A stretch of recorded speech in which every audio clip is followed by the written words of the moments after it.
Welcome, retail traders. It's tea time for the washboard. We're going to talk about Tesla. Tesla's deliveries came out, and I want to give you my perspective of how I think the trade will go. The Model X, I think that's the car I like, but who knows? We're going to go straight into, I like to read the headlines. I could read this right here and I get two different perspectives. Tesla delivered a record 343,000 record electric cars in the third quarter. And then I get Tesla logistics challenges overshadow record deliveries. And then I get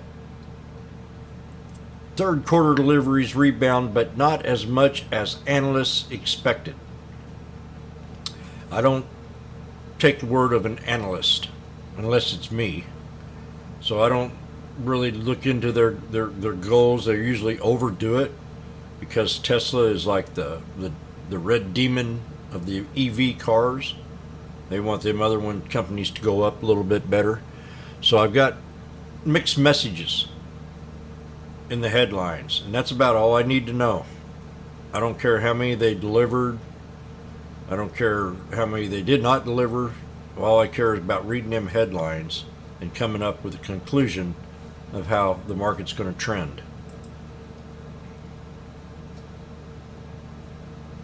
So let's go ahead and go straight to the chart. This is Tesla, and the last candle we had was a long upper shadow, which means that's a bearish flag. That means we could drop more. Now the bears do control the market right now.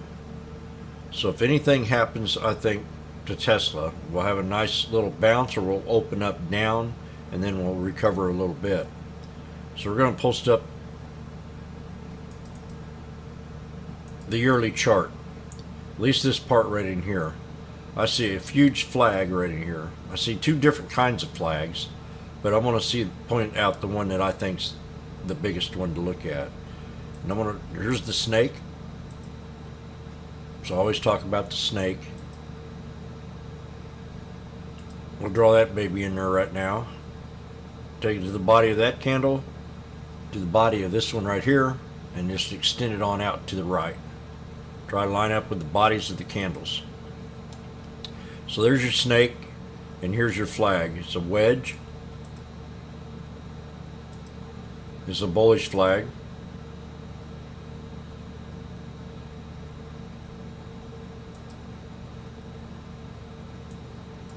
Whoa. I did. And there's that. So that's a wedge. We've got a snake. We got three white soldiers break into a pennant flag. More or less a wedge, but you could call it almost a pennant flag. We extend this to the left, and you almost touch the bottom of that. So that's definitely a wedge. And then you have the breakout to the 200, double, triple top, and then she finally fails. Did pull back to the 50 and bounce right back up. But here we've closed with that long shadow, upper shadow, which is a bearish flag. These are all bullish. You can see the shadow is at the top. We have a huge wick right here. So this thing could go ahead and trend down. And one of the good way to figure out a support on it, let's just go to this thing here first. You can take it from this here top of this flag, on the body of it, and run that to the right. So that's telling me that we have to hold that support at 258.01. So if this thing pulls back and hits that 258.01, it could bounce back up to the top of this candle at 268.53, and that'll be your hard resistance. And if that doesn't hold, it can drop down into the pivot point, into this flag.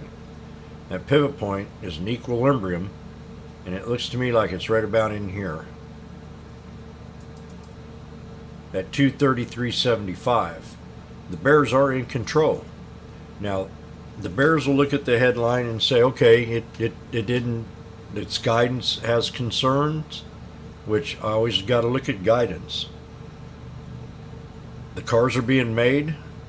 That's no problem. I have no issue with that. So I'm not worried about the analysts' estimates, but I am worried about the guidance that they put out.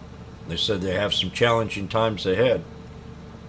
Plus, you got to look at the geopolitical pressure that's in China and in Russia and throughout the world. This could put a real big strain on new car sales. But I'm always surprised with the Tesla delivery when it comes out. Here they go again with record-breaking deliveries. I like the news personally as a bull, but the bears will look at it, and I have to give the bears maybe a 60% chance that we'll pull back, and I give a 40% chance that it will bounce off the news. If it does, it'll be short-lived. So if it does bounce off and it starts to have a good day or two run, we'll either take it to the 51 EMA or the up in here somewhere, because you got them all squeezing together. You got the 50, you've got the 50 SMA, you got the 21 SMA, you got the 9 crossing down over the 21, which is bearish. You got the 200. So again, having that 9 cross down over the 21 is a very bearish move. It might have had the move into deliveries, but then I got to look at that candle again.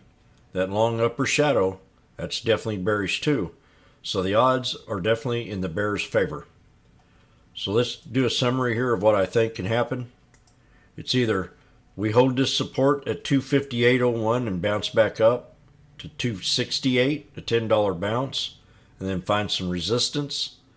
And if that doesn't work, we could start to pull down into different channels with the lowest low of being 233.75, and then maybe take that trade and run it back up. The bears are winning in this trade, I think, but the bulls have just as good as a chance. It depends on market conditions. Last week we had 22 Fed speakers, way over limit. We had a pretty good sell-off, and it could be due for a nice little 3-day run and then get out of the trade. It can run real fast in 3 days up to this resistance level of 290. I don't see it breaking that 290. If it does, that's a real good deal. But you know my strategy. You get out at the 51 or you get out at the 200 and call it a day. Lowest supports, again, is going to be the top of the flag at 258.01 to hold. And if that doesn't hold, I think we could see 233.75, and that might be a good buying opportunity for Tesla. So keep a good eye on it. Subscribe and ring that bell for future updates. And I wish they would do something about this website. I've been staring at the same website for years. Might have to call him up and say, Musk, let's fix it a little bit. They did have AI Day, and we didn't get too much out of that. There ain't too much talk about AI Day. I think it used to be a catalyst, but when the markets are in this kind of condition, you got to sidestep and be with the bears. Have a great day, retail traders.